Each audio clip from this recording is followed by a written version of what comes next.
శ్రీ గురుభ్యో నమః.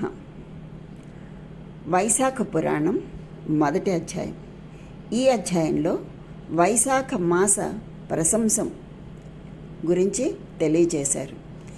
నారాయణం నమస్కృత్య నరం చైవ నరోత్తమం దేవీం సరస్వతీం వ్యాసం తతో జయముదీరయేత్.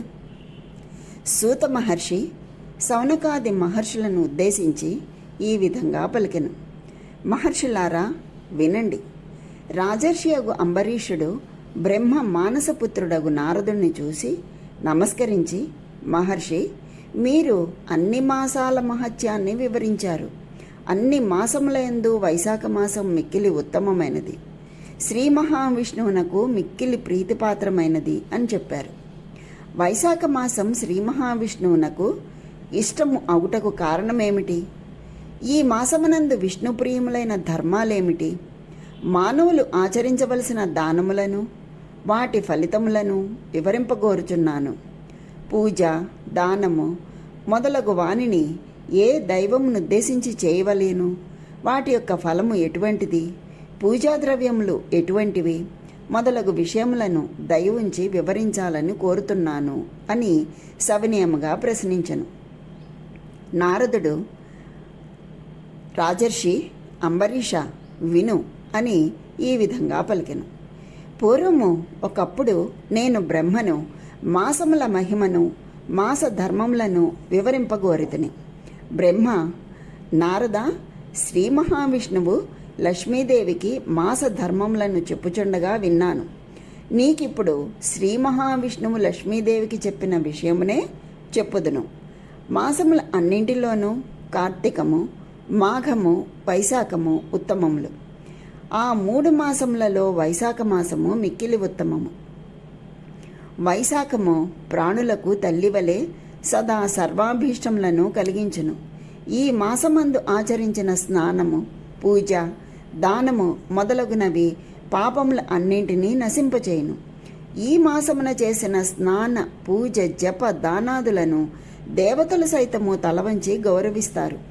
విద్యలలో వేద విద్య వలె, మంత్రములలో ఓంకారము వలె, వృక్షములలో దివ్య వృక్షమైన కల్పవృక్షము వలె, ధేనువులలో కామధేనువు వలె, సర్వ సర్పములలో శేషుని వలె, పక్షులలో గరుత్మంతుని వలె, దేవతలలో శ్రీ మహావిష్ణువు వలె, చతుర్వర్ణములలో బ్రాహ్మణుని వలె, ఇష్టమైన వానిలో ప్రాణము వలె, సౌహార్దములు కలవారిలో భార్య వలె, నదులలో గంగానది వలె, కాంతి కలవారిలో సూర్యుని వలె, ఆయుధములలో చక్రము వలె, ధాతువులలో సువర్ణము వలె, విష్ణుభక్తులలో రుద్రుని వలె, రత్నములలో కౌస్తుభము వలె, ధర్మహేతువులకు మాసములలో వైశాఖ మాసము ఉత్తమమైనది. విష్ణు ప్రియమగుట చేతనే వైశాఖ మాసమును మాధవ మాసమనియు అంటారు.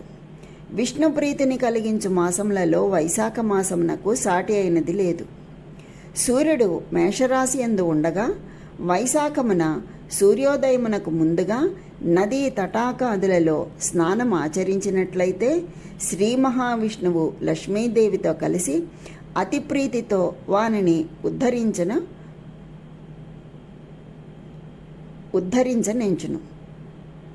ప్రాణులు అన్నమును తిని సంతోషమును పొందినట్లు శ్రీ మహావిష్ణువు వైశాఖ స్నానం ఆచరించిన వారి విషయమున సంప్రీతుడవుతున్నాడు. అట్లు వైశాఖ స్నానం ఆచరించిన వారికి అన్ని వరములను ఈయ సిద్ధమై ఉన్నాడు. వైశాఖ మాసమున ఒకసారి మాత్రమే స్నానమును పూజను చేసినను పాప విముక్తుడై విష్ణులోకమును చేరుచున్నాడు. వైశాఖమున వారము నాళ్ళు స్నానాధికమును చేసినను ఈ మాత్రమునకే శ్రీహరి అనుగ్రహ బలమున కొన్ని వేల అశ్వమేధ యాగములను చేసినచో వచ్చునంతటి పుణ్యమును పొందును. స్నానము చేయు శక్తి లేక స్నాన సంకల్పము దృఢముగా ఉన్నచో అతడు 100 అశ్వమేధ యాగములు చేసినంత పుణ్యమును పొందును. ఎంత సులభమైనటువంటి మార్గాన్ని తెలియచేశారో చూడండి. స్నానము చేయు శక్తి లేక స్నాన సంకల్పము దృఢముగా ఉన్నట్లయితే అతడు 100 అశ్వమేధ యాగములు చేసినంత పుణ్యాన్ని పొందును అని తెలియజేస్తున్నారు. సూర్యుడు మేషరాశిలో ఉండగా వైశాఖ స్నానము నది, ఏరులో చేయవలెను అని సంకల్పించిన వాడై అశక్తుడై ఉన్నను కొంత దూరమైనను ఇంటి నుండి ప్రయాణమైన వాడు వైశాఖమున నదీ స్నాన సంకల్పము దృఢముగా ఉన్నచో విష్ణు సాయుధ్యమును పొందును.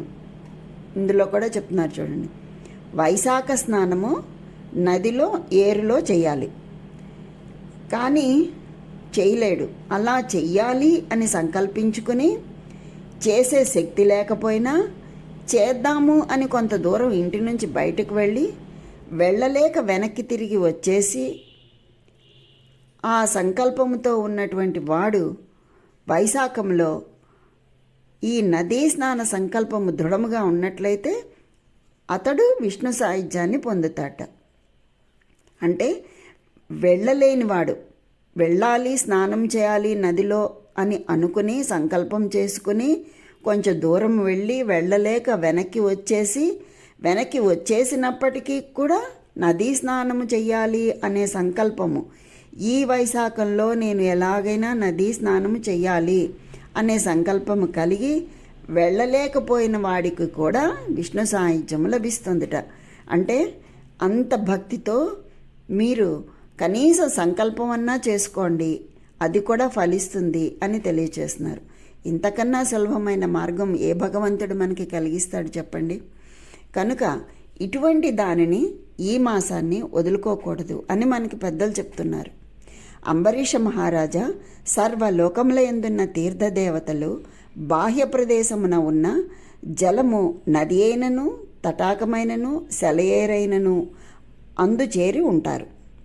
జీవి చేసిన సర్వ పాపాలను జీవి అట్టి జలమున పవిత్ర స్నానం ఆచరించు వరకు యముని ఆజ్ఞను అనుసరించి జీవి సూక్ష్మ శరీరమును అనుసరించి రొద చేస్తూ ఉంటాడు.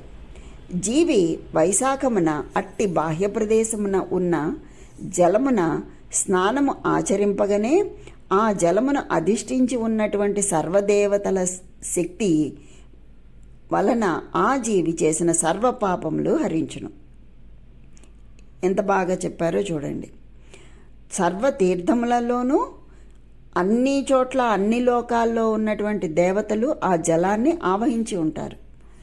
ఈ జీవి ఆ జలములో స్నానము చేయగానే ఆ జలములో ఉన్నటువంటి దేవతల యొక్క శక్తి అతనికి ఆవహింపచేసి అతను చేసినటువంటి సర్వపాపములు హరిస్తాయి అని చెప్పి మనకి తెలియచేస్తున్నారు.